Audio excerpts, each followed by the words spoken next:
በቋፍ ላይ ያለው የአሜሪካና የኢራን ፍጥጫ ከትራምፕና ከአያቶላህ በሚወረወሩ ቃላቶች እየተሟሟቀ ይገኛል። የኢራኑ መንፈሳዊ መሪ አያቶላ አሊ ኻሜኒ አሜሪካ ጦርነት የምትከፍትብን ከሆነ እንደ ከዚህ ቀደሙ እኛና አሜሪካ ብቻ እንዋጋም፣ ቀጠናው ይታመሳል፣ ይርበደበዳል ሲሉ ጠንካራ ንግግር ተናግረዋል። የአሜሪካው ፕሬዝዳንትም እንተያያለን ሲሉ ምላሽ ሰጥተዋል። ጉዳዩ በዲፕሎማሲያዊ መንገድ ሊፈታ ይችላል የሚለው ተስፋ ከወዲሁ እየደበዘዘ መጥቷል። በአንድ ጎን ዲፕሎማሲ፣ በአንድ ጎን ጦርነትና ፉከራ አሜሪካንና ኢራንን ወጥሮ ይዟቸዋል።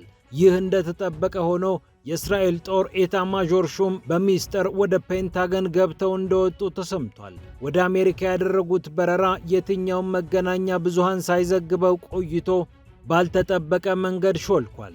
በይፋ ያልተነገረው ጉብኝት ከኢራን ጋር እንደሚገናኝ ተሰምቷል። እስራኤል በከፍተኛ መጠን እንደተጨነቀች እየተገለጸ ይገኛል። አሜሪካና ኢራን በግላቸው ድርድር አድርገው ችግራችንን እንፍታ ቢሉስ የእስራኤል እርምጃ ምን ይሆናል በሚል የእስራኤል ከፍተኛ የጦር ሹማምንት እየመከሩ እንደሚገኙም ታውቋል። ኢራን ከአሜሪካ ብቻ አይደለም የተፋጠጠችው፣ አውሮፓ ህብረትንም እያስጠነቀቀች ትገኛለች። የአውሮፓ ህብረት የኢራንን አብዮታዊ ዘብ በጥቁር መዝገብ ውስጥ ካስገባው በኋላ ኢራንን ምላሽ ሰጥታለች። በአውሮፓ የሚገኙ ጦሮች ሽብርተኛ ድርጅቶች ናቸው ስትል ቴህራን በይፋ በፓርላማ በኩል ምላሿን ሰጥታለች። ስለ አውሮፓ ያቀረበችው ትችትም ብዙዎችን ፈገግ አሰኝቷል። እንዲሁም የአሜሪካው ፕሬዝዳንት ዶናልድ ትራምፕ ጠቀልላቸዋለሁ የሚሉ ሀገራት እየበዙ ይገኛሉ።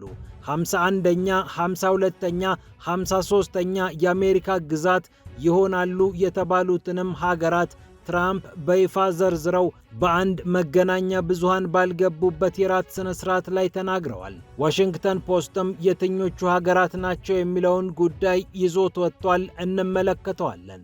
ፒያሳ ኔትወርክን ስትከታተሉ ሁሉንም በጥልቀት ታገኛላችሁ። ፒያሳ ኔትወርክን ሰብስክራይብ፣ ላይክ እና ሼር በማድረግ የፈጣን የተአማኒና የጥልቅ ዘገባዎች ቤተሰቡን ስንል በአክብሮት ጋብዘናል። አሁን ወደ ጉዳዮቻችን አለፍን።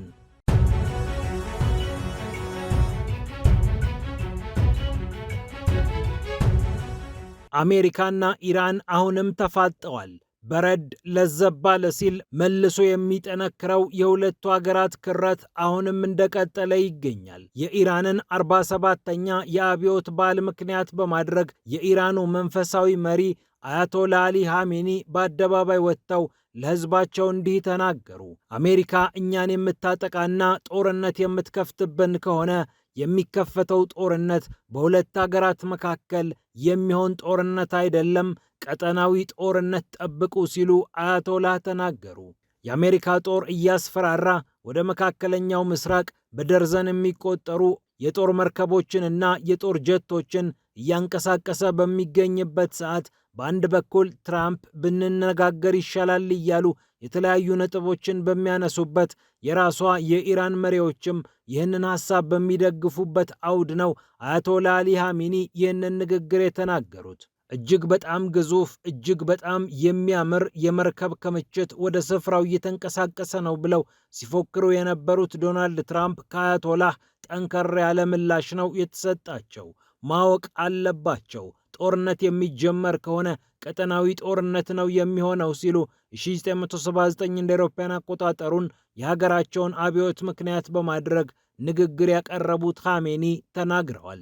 የኢራንን ነዳጅና የተፈጥሮ ጋዝ ለመበዝበዝ ወይም ኢራን እንዳትጠቀምበት ለማድረግ ነው ይህ ሁሉ ሴራ እየተሴረ የሚገኘው ሲሉም ተናግረዋል።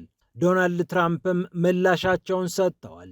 ምንም እኮ አያስገርምም፣ ይህንን ማለቱ አይቀርም። ምናልባት ንግግር ሊኖረን ይችላል፣ ንግግሩም ሊሳካ ይችላል።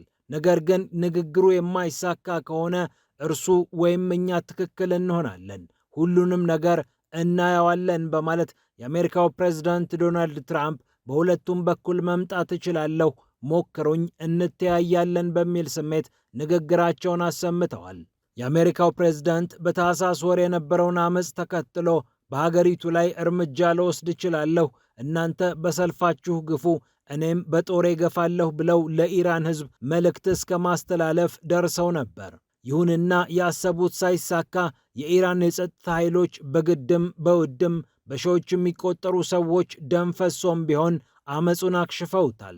በእርግጥ አንዳንዶች አሁንም ቢሆን የኢራን መንግስት ስጋት የለበትም ማለት አይደለም እያሉ ይገኛሉ።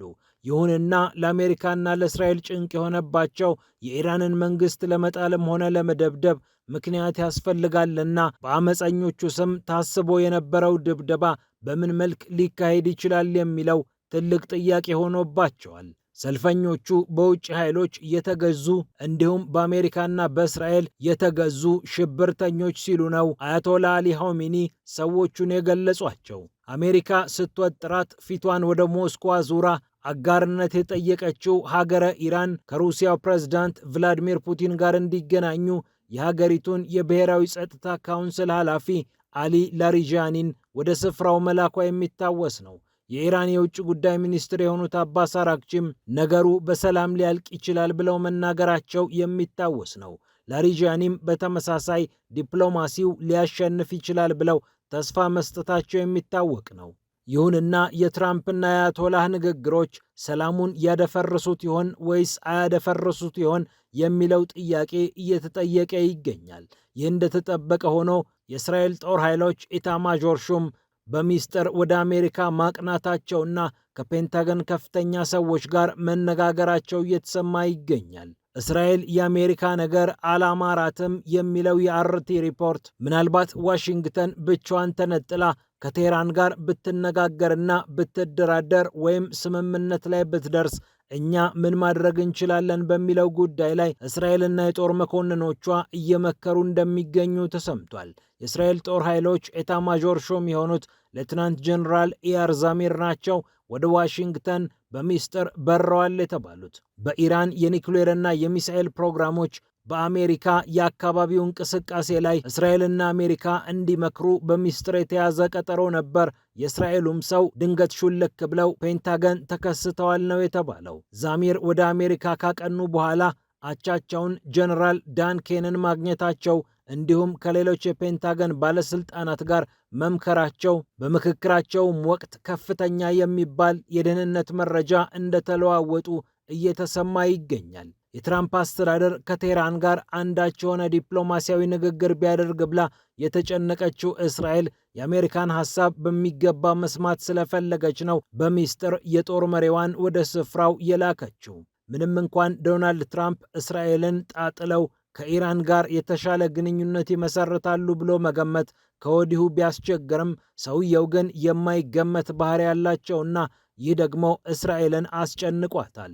ኢያል ዛሚር ወደ ሀገራቸው ከተመለሱም በኋላ ከእስራኤል የመከላከያ ሚኒስትር እስራኤል ካትስ ጋር በጉዳዩ ላይ ስለመምከራቸው ተሰምቷል። አሜሪካ ኢራንን ብታጠቃም ባታጠቃም የእኛ ትከሻ ምን ይመስላል? እንዴትስ የሚመጣብንን ሚሳኤል መከላከል እንችላለን? በጥቅሉ ለጦርነት ዝግጁ ነን በሚሉት ጉዳዮች እነዚህ የጦር መሪዎች መምከራቸውን ሪፖርቱ ጠቁሟል። አብርሃም ሊንከን የተሰኘውን ግዙፍ የጦር መርከብ ከተመሪ ሚሳኤሎችና ቦምቦች ጋር ወደ ስፍራው ያንቀሳቀሰችው የአየር መከላከያ ስርዓቷን ሸክፋ በመካከለኛው ምስራቅ እየተንጎማለለች የምትገኘው አሜሪካ በአንድ በኩል ጦርነት በአንድ በኩል ዲፕሎማሲን ምርጫው ባደረገ አስተዳደር ትመራለችና የትኛው መንገድ አሸንፎ ይወጣል? ሁለቱ ወገኖችስ ምን አይነት ሂደት ላይ ይደርሳሉ የሚለው ጉዳይ በቅጡ የሚገመት አልሆነም። የአሜሪካው ፕሬዝዳንት ዶናልድ ትራምፕ ለአጋሮቻችንም ቢሆን የማንነግራቸው ነገር አለ የሚሉ ስለሆኑ የሰውየውን ልብ ማግኘት ይከብዳል። አስተዳደራቸውንም እንደ ማንኛውም አስተዳደር አዝማሚያው ይሄ ሊሆን ይችላል ብሎ ለመገመት የማይመቹ ናቸውና ሰውየው ኢራንን ያጠቃሉ ወይስ አያጠቁም የሚለው ጉዳይ ግልጽ የሆነ ምላሽ በማንም ዘንድ አላገኘም። የእስራኤሉ አይነት እንደዘገበው ደግሞ አሜሪካ የማስፈራሪያ ጋጋታ ሰንዝራ በኋላ ኢራንን ማታጠቃ ከሆነ ይህ እንደ ድክመት ሊታይ ይችላል፣ ነገሩ በጥንቃቄ መታየት አለበት እያለች ነው ሀገረ እስራኤል። በሌላ በኩል ደግሞ እስራኤልን ያሰጋት ጉዳይ አሜሪካ ድንገት ስታጠቃ የእስራኤል የአየር መከላከያ ስርዓቶች በፍጥነት ሊዘጋጁ ይገባሉና ቀጣዩ የዝግጅት ጊዜ ለእስራኤል ፈተና ይሆንባታል ተብሏል።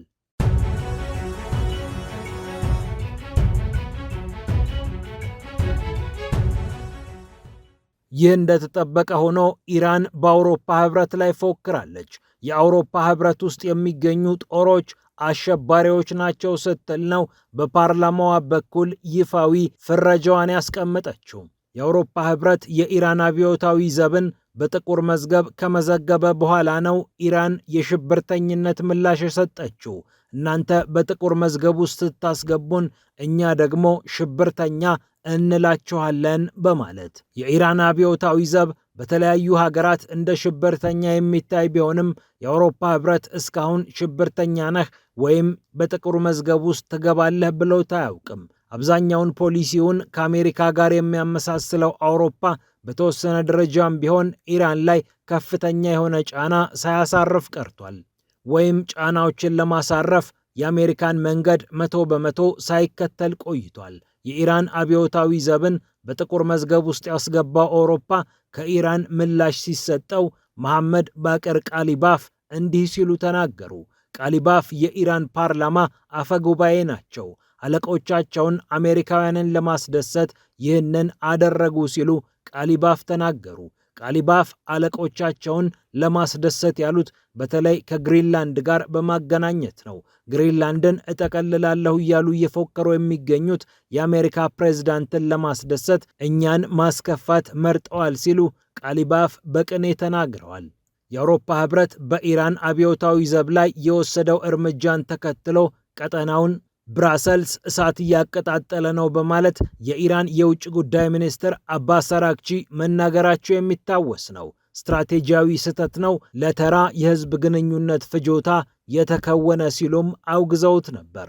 የኢራን አብዮታዊ ዘብ በአሜሪካ፣ እስራኤል፣ ካናዳ፣ አውስትራሊያ፣ ሳውዲ አረቢያና ባህሬን ጭምር በሽብርተኝነት የሚታይ ነው።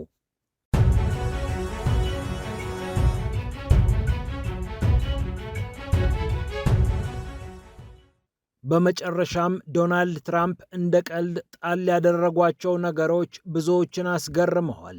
ካናዳ፣ ግሪንላንድ እና ቬንዙዌላ ቀጣዮቹ የአሜሪካ ግዛቶች ይሆናሉ በማለት ትራምፕ ማንም ሚዲያ ባልተገኘበት የእራት ስነ ስርዓት ላይ መናገራቸው ተሰምቷል።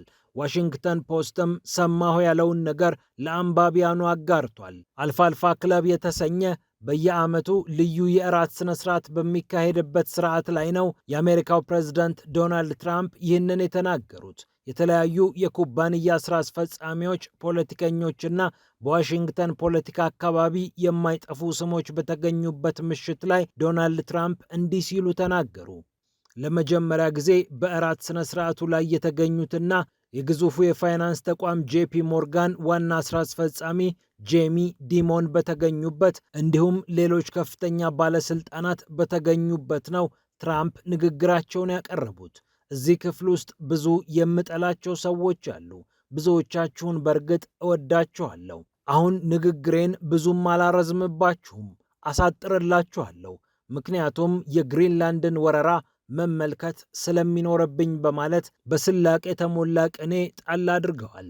ለነገሩ ግሪንላንድን አንወራትም፣ ይልቁኑ እንገዛታለን በማለት የአሜሪካው ፕሬዝዳንት ንግግራቸውን ቀጥለዋል። ግሪንላንድን የመጠቅለል ሐሳብ ብዙም አልነበረኝም። ከዚህ ቀደም እንዳልኩት ካናዳን 51ኛዋ ግዛት አድርጋታለሁ ብዬ ነበር።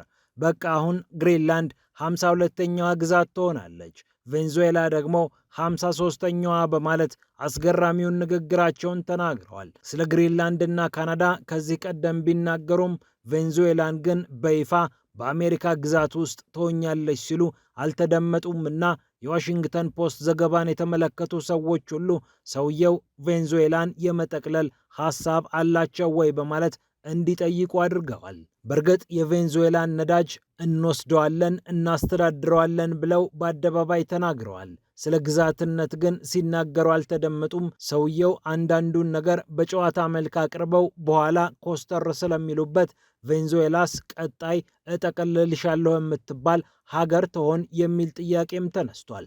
ፒያሳ ኔትወርክን ስትከታተሉ ስለቆያችሁ ክብረት ይስጥልን ብለናል። ፒያሳ ኔትወርክን ሰብስክራይብ፣ ላይክና ሼር በማድረግ የፈጣን የተአማኒና የጥልቅ ዘገባዎች ቤተሰቡን ስንል በአክብሮት ጋብዘናል። ሰላም ለዓለማችን።